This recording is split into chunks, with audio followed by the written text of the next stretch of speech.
AEW Fight Forever needs to fix these things as soon as possible. I've been playing this game pretty much for the last week straight, so I've noticed some things that I would love to see changed before it's too late. And generally, I am really enjoying this game myself. There are a ton of positives with this game, and there are a ton of positives going forward that I could quite easily make a whole video about too, but I feel these issues are a bit more pressing. For example, like how Road to Elite absolutely needs more than one save file at a time. I don't really know how this oversight happened or if it was maybe done by design, but I'm not a fan of it. I think if you're gonna force people into grinding skill points and cash to upgrade every core they make, on top of also having multiple different paths to take in one mode, then you absolutely need to have more than one save file at a time. Even if it was like 3 at a time, 3 would do the job. I'm not saying I need 10 to 15 slots, but I definitely need at least more than one. And to add on to this, if you're playing through Road to Elite multiple times, I 100% recommend playing it with a core over anything else. I've played Road to Elite so far maybe 4 to 5 times, sometimes with an AEW wrestler and sometimes with a core like Deonte Inferno, but I've noticed you just get so much more control and it's so much more fun when you play with a core. Because I mean, one, you can actually spend your skill points, you can have different skill set combos between the 3 tabs, and you can make new attires and so much more. Another real issue that I have with this game is the kick out system, and that is definitely something that I think we can get fixed. Maybe it doesn't happen straight away, but we definitely need to work on that because it's a bit jarring. Listen, I understand you wanted an old school way of doing things, but if I'm being brutally honest, this is a little too old school for me. I understand it's a mashing all the buttons type mini game here when you're kicking out, but there have been quite a few times where I'm mashing the hell out of these buttons early in a match and I just get pinned off a basic move. And building on this, I think the CPU could be adjusted as well. I mean, I've heard quite a few people complaining about how the CPU just isn't super smart sometimes, and I've even noticed myself that sometimes in a fatal 4-way, one of them will prioritize fighting you over breaking up the pin or submission in the ring next to them. I will say that, you know, after playing a lot in the last week, I've really noticed that this only happens on the lower difficulties like easy, normal, and hard. When I play on Elite for some reason, it's an entirely different game, it feels like. The CPU is so much smarter, like maybe that was done by design, I don't know. I just figured I should bring it up because I know quite a few people have had problems with the CPU in terms of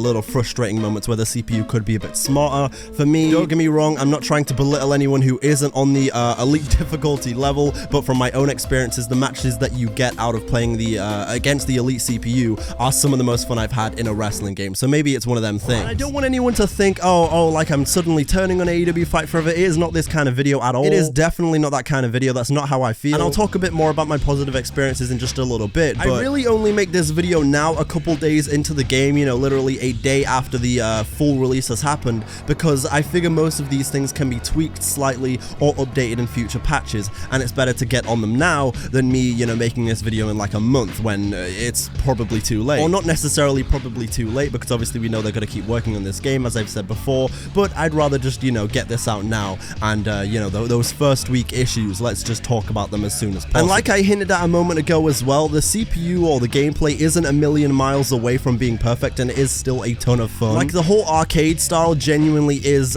even more fun than you see on like gameplay or anything. Like, you have to play it to really understand just how fluid and fun this game can be. But the CPU can have its head scratching moments at times nonetheless. Another head scratcher I've got is why are tables so goddamn sensitive in this game? So many times I want to set up a spot with a table and the table just falls over when I've barely graced it. I could watch a leaf fall from a nearby tree on top of this thing and it would crumble like it had the structural integrity of a newborn baby. Please fix it. Another thing that I noticed, and it may just be me here, but on PC the Dynamite background is real choppy and laggy, and at first I thought it was my own PC, but considering the actual menus and gameplay are all quite smooth, I don't think that's the case. If you want to stick with the aesthetic, that's fine, don't get me wrong, I get it, but at least give me an option to change it to something else. I would take even just a pitch black background or like just a white background, 2K19 style, just so I don't have to see this choppy, nauseating, off-putting screen in the back. Because after playing for a while, it gets kind of distracting, I'll be honest. However, one thing that I do enjoy, you know, while I'm on the topic of menus, the soundtrack in this game is actually so fire. It makes me want to make, you know, one of those TikTok or YouTube short videos I was making for like soundtracks a few months ago. It's actually that good. I really enjoy the soundtrack in this game. Platinum Max went crazy. But moving back to something that I'd like to see fixed or patched, it's the fact that you can't use the AEW wrestlers' attires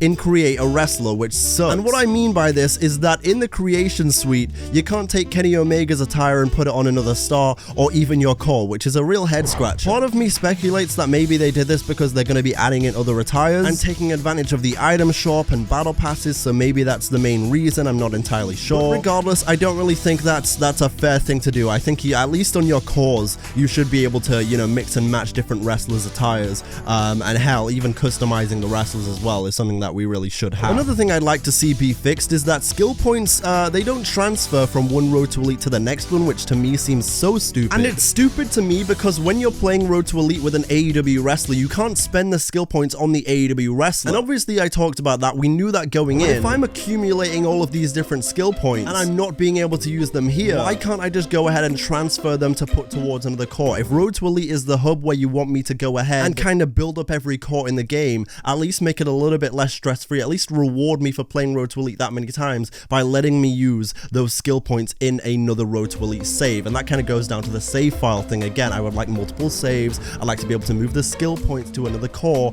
or at least give me the option at the end of the Road to Elite. Instead of being able to convert my skill points into AEW cash, I can go ahead and just save those skill points and transfer it to my next playthrough. I think that would be a huge plus. And speaking of converting into AEW cash at the end of Road to Elite, that's another issue I have. The conversion rates must have been hit hard by that AEW economy because you don't get nearly enough AEW cash with these conversions. Another thing is that, again, with the CPU, breaking up pins in multi-person matches is a pain sometimes, even if you get there on time. The animation to drop down and break up the pin feels so slow sometimes, it's annoying. At least give me like another animation to drop down and maybe break the pin faster, or I don't know, I don't like that no matter what button I press, it's always that, axe handle kind of smash. Generally, it can be okay as long as you try to break it up, around the 2 count or before the 2 count, but sometimes you get there on time and they still get the 3. It's a bit inconsistent. Speaking of pins though, the referee doesn't transition smoothly between 2 pins at the same time. Kind of like how in 2K, when like say you're playing a fatal 4-way match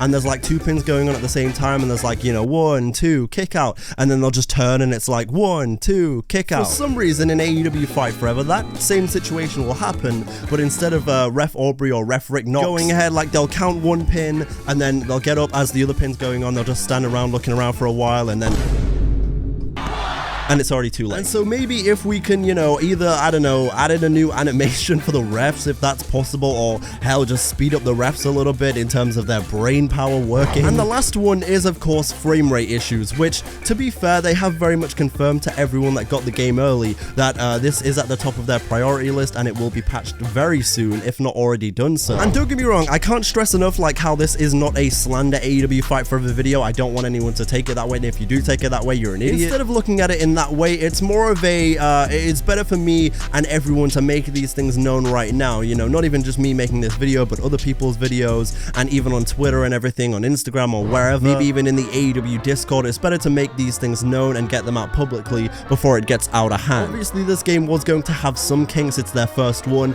and genuinely there are a ton of positives with this game. Like, for example, as I said, the gameplay is genuinely super fun outside of these small little things. The future of the item shop and the battle pass is still incredibly exciting. You've got DLC, Road to Elite is a lot of fun outside of those little kinks as well, and overall I have really enjoyed the pre-release with this game. I mean, if you don't believe just how much I've enjoyed AEW Fight Forever since I started playing, I have nearly 24 hours put into this game already, and honestly it would be so much more if I didn't have like real life stuff to do and making content out of it and everything. Like if I didn't have to edit or do real life stuff, I would have double that amount by now, because I've been seriously addicted to going for all the achievements in this game, and I am very nearly done, and I am going to make a video out of it. I literally have a few more achievements to get, and then you'll see the video, and it's a banger as well. And so don't get me wrong, I am clearly enjoying this game, but at the same time there are a few things that we would like to see get tweaked before it's too late.